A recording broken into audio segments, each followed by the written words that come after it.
Let me show you how I cut and sew this palazzo Ankara with elastic at the half length. If you don't want to use an elastic, you can also use a rope. As you can see right here, whichever one you decide to use, it's going to be very free and comfortable. So let's get into the video. Here I have my Ankara. I have about 3 yards of Ankara with me. Mind you, if you don't want to use Ankara, you can actually use any other fabric for this course, okay? But this is my Ankara that I'm using, and first and first, I'm going to be folding it into 2 as usual. I'm not drafting on a pattern paper in this tutorial, so we are cutting directly on the fabric. So now go ahead and flip or fold your fabric into 2 like so. Now I want to go ahead and take the length of the palazzo pants. I'm cutting the down part first, so whatever your length is, of course, you know you have to add folding allowance to it. As you can see, I'm adding allowance, about 2 inches allowance to it. Then from the upper part like this, you're going to be deducting your half length, and my half length, I'm removing 15 inches for my half length. So whatever yours is, make sure you use your measurements. So this upper part is going to serve as the half length. Now from that half length, you get your crotch line, and your crotch line has to be your hips divided by 4 plus 2 inches allowance. So mine is about 11 inches from that half length, and I have to mark it there. Next thing is to take your circumference measurements. On the half length, you're going to be using your hip measurements divided by 4 for the half length, okay? And for the crotch line, you're going to be using your laps measurements divided by 2. Now the reason why I'm using hip measurement for the half length is because you know there's an elastic at the waistline, so you don't want it to be tight. You want it to have enough allowance that will help you to gather what you need. Now the next thing is to connect these 3 lines together. The last line there is the length of the trouser pants, so just connect it using either your free hands or your ruler. Connect it together and just go ahead and cut it out. So guys, make sure that you are using your hip measurement for the half length, okay? Reason being that you are putting an elastic or you are using a rope, so you want it to be as free as ever. All right, you don't want it to be tight. Go ahead and cut this out, and this is what our pants for the front looks like. So I'll put this aside, fold my fabric into 2 again, fold it into 2, and then you want to now place the front piece that you just cut, place it on this folded parts, and then we want to draft out the back. Now when you're cutting the back piece of your trouser pants, be sure to fold more than you folded for the front. So on that crotch area, I'll be leaving 3 inches. You can see this hip area, it is equal, okay? But on this other side, which is the mid part, that is where I left all my allowances. So here I am coming out by 3 inches on the crotch line, or on the crotch point. On the half length, that's the waist area, I came out by 2 inches, or you can use 2.5, all right? Just use your discretion. So I'm going to be connecting that 2.5 or 2 inches all the way to meet with the crotch points, which is 3 inches wider than the fronts. All right, make sure all your allowances goes to the back. Normally your back is supposed to be wider than the fronts when you're cutting a trouser, but for this palazzo pants now, and on these down parts, okay, you see where my fingers are pointing at, it is equal. All right, if you're cutting a normal irregular pants trouser, you're supposed to leave like 1.5 at the down, but because this is a palazzo already, I've already left allowance at the front, so I am making the down parts to be equal, as you can see. All right, see what I'm illustrating? This part is equal like so, but by the time you start getting to the crotch points, you extend your hand, like you increase your allowances. So I left 3 inches at that crotch point, 2 inches along the waistline, like from the waist down to the crotch points. So I connected it together, and while I was coming down to the ankle area, to the length area, I made it equal. That is all you have to do for this back piece. Okay, so just watch the way I am cutting it out. Now I'm sure you can see what I'm talking about. You can see the back is longer than the front, so you just want to make sure that the crotches are meeting each other, the front and the back crotch. All right, this point like this, make sure that it is meeting each other. Just fold it inward like so, and you want to make sure if it's not equal, if yours is not equal, use your scissors and trim it a little bit. You must make it equal. Then on this other part, which is the hip side, you're not leaving any allowance there, it is equal. For the pockets area, I'm leaving 2 inches by 7 inches length. 2 inches by 7 inches length. That is your pocket measurements. So just mark it there. You can just mark it anyhow you want to mark it, or you notch this side and notch the other side. So you can see how the front is very simple. You can see how the front and the back look like. So I'll go ahead and open up this hip area, the hip side. I'll open them up all the way to the down parts, both front and back. I'm opening them up. So guys, in case you don't understand any of this, you can just rewind this video backward a little bit so that you will get how the back is being cut. So you can see I have enough allowance at the waistline for me to gather my elastic together. So I'll just fold this one and let's go into the upper parts. Now guys, at this point I was running short of material already, so I just have to manage. So this is my zipper allowance. I'm cutting both front and back together, so I have just 1 inch for my zipper allowance. So you can see the one at the top is the front piece and the one underneath is the back, which is going to have a zipper. So I'll just go ahead and take my shoulder, which is 14 inches divided by 2 is 7 inches. And from that 7 inches, whatever is left for me there, I'll be using it as the sleeve, like cut together sleeve or cut together shoulder, you get. So whatever is left there, you can make yours. If you have a bigger material, you can make yours bigger than that. So for the neckline, I'm using 3 inches wide by 1 inch deep for the back. And for the front depth, I'm using 8 inches. On that 8 inches mark, I'll be going in by 1 inch. All right. You can use more than 8 inches depending on how deep you want it to be. So I'm going in by 1 inch. So I'm going to be connecting from that 3 inches, all right, to curve out to the back 1 inch. And I'll also from that point and also connect to the 8 inches at the front. Just watch how I am going to go about this. So use either your free hand or your straight ruler to connect this line together just like this. So I'm sure the neckline is visible now. You can see what I did earlier, 1 inch inward, and then from there you connect to the width of the neck. So I'll try and put up the neck, sample of the neck on the screen right now, so you see what I am trying to achieve.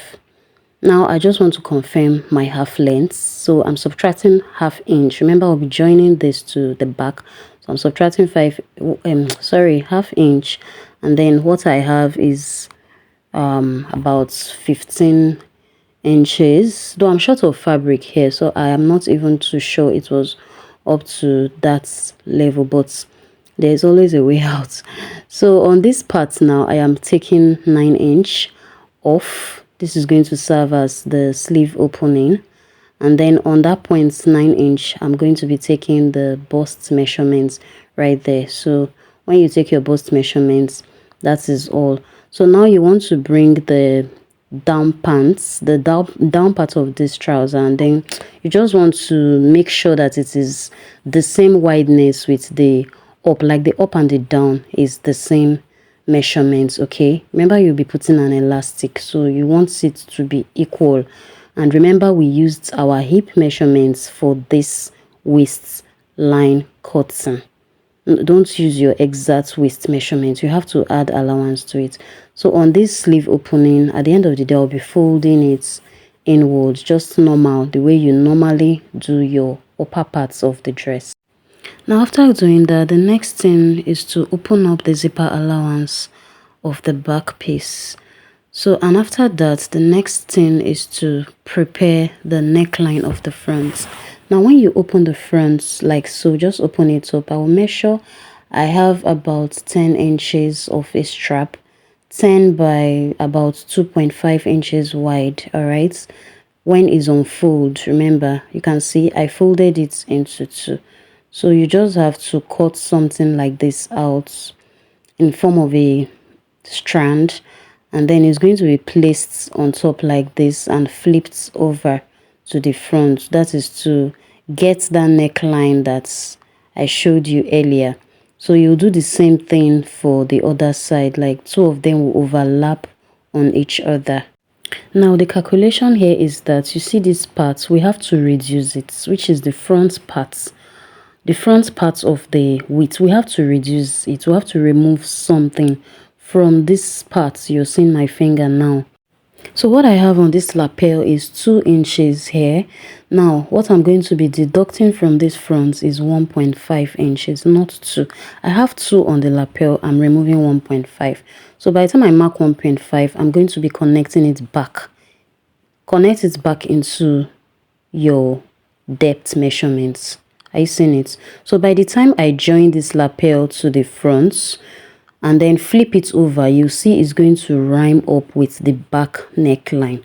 But if I had put it the way it is, it will be longer than the back. I don't know if you understand.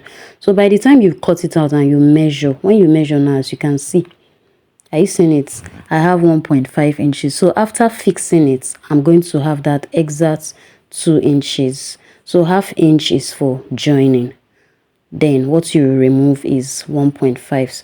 Okay, let me take that measurement again. You can see it's 2 inches. So meaning that if you have 4 inches as your lapel, what you're going to remove is 3.5. And same way, if you have 3 inches for your lapel, what you're going to deduct is 2.5. Alright guys, let's go into sewing this piece together. So now I am done joining it like I explained to you. I have joined it, or you just join it normally. Alright, so this is what you have when you join this part and join this part, and then it will automatically overlap on each other, just like so. So this is the back and this is the front, like this. So this is what the front neckline looks like. I have neatly joined it together. If you feel it's too open, okay, at this chest part, if you feel it's too open, you can go ahead and just improvise. So you can make anything, make a strap like this and just slot it inside. Everything is designed. So I went ahead to make this cover just in case at the end of the day it happens that the neckline is just too exposed or too open. So I'll just go ahead and attach this cover to it. So that's aside. This is the back. I have also turned the neckline neatly and top stitched as well. So you just do your normal sewing for the up. So I closed up the zipper allowance for now. Okay, I just want to join them first before I can open it up. So now next thing is to join your upper bodice together.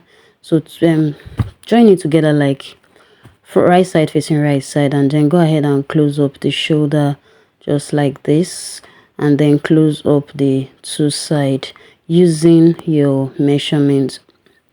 All right, now after that, the next thing is to bring the down parts.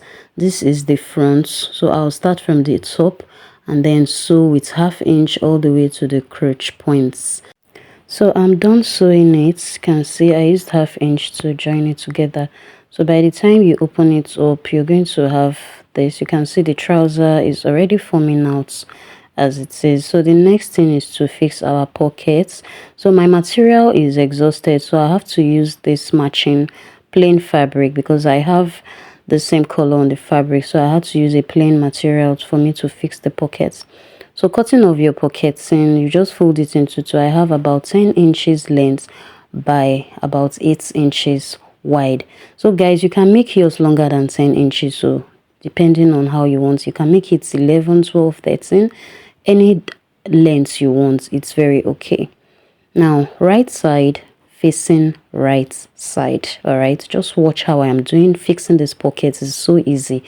Right side facing right side, I'll just make it equal like so. Place it on the side, and then I'll measure out that 2 inches at the top and 7 inches for the length of the pocket. So connect it together using a chalk or anything so that it will guide you. Take it to the machine, sew it all the way to the end, and then I'll just cut out the allowance like so.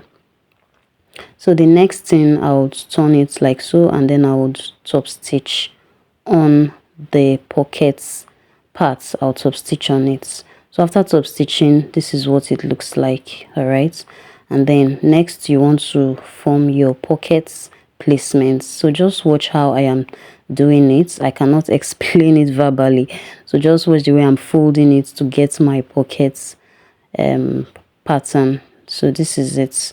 So you just have to create it in a way that the sides are equal, and at the top you are replacing that 2 inches that you removed. You can see I have replaced that 2 inches that I cut out initially. Then the length is 7 inches, and that is where your folding has to end. So this is how the pocket looks like. So go ahead and rewind this so that you can know exactly what I did. So I'll just go ahead and match it down together, the side and the top. Now this is the back part of the pocket, so go ahead and close this down part so that your hands doesn't escape while you make use of the pockets. So that is it for the front. Now bringing the back piece, I'm going to be taking one part of the back, join it to the side of the front. All right, just like this, right side facing right side. So I'm going to use 1/2 inch and close it up. Then the second part of the back, you also place it alongside, opposite direction on the other part. Make sure it is equal. Okay, so just go ahead and sew with 1/2 inch all the way to the down, and then the other side the same thing. Just close your sides up. By the time you close your side up, you will be having an opening at the middle back like so.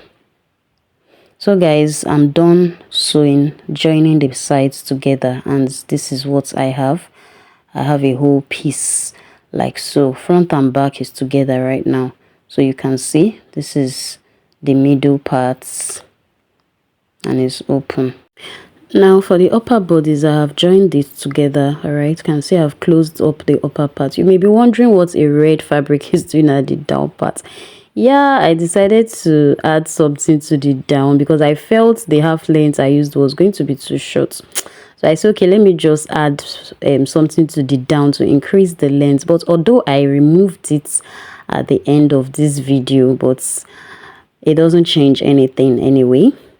So now open up the zipper allowance like so. Now join it together and just notch the middle. So I just want to get the mid part of this upper bodice, middle to middle. I'm going to be joining it to the down part. So now front side of the upper parts facing the front side of the down parts, just join it together, middle to middle. Make sure of that. So go to your machine and just sew it to that end, and sew from this mid part to the other end. So I'll be sewing with 1 inch from the upper parts, and then I'll be sewing with 1/2 inch from the down parts. You understand? Meaning that 1 inch is going out from the upper parts, then I'll be joining it to 1/2 inch on the down parts. You will know why I did this much later. So this is what I have. You can see that red combination at the middle is still looking very okay. So this is the back. You can see what I was explaining. 1 inch allowance I left out from the upper parts, and then 1/2 inch I left from the down part. And this is because I want to be inserting my elastic inside. So if you're using this 1 inch elastic, you know you have to leave extra space for it. But I'll be going with this 1/2 inch because the space I left is going to accommodate the 1/2 inch allowance. Sorry, 1/2 inch elastic. So guys, find a way to pass your elastic through that space that you left, considering your zipper allowance. So make sure you know where your zipper is going to end, so that that is where your elastic is going to start from. All right, your elastic is not going to cut across your zipper. So guys, at the end of the day, this is what our jumpsuit looks like. Isn't this beautiful? It's very beautiful and very easy. You get, so this is the back. You can see I've also fixed my zipper, and I'm sure you can do that as well. So this is how the elastic looks like. This is very comfortable and very free as well. So guys, if you have any question or any confusion somewhere, drop it in the comment section. I'll see you. Thanks so much for watching. Don't forget to subscribe to my channel. Give us a like and share this video. Bye.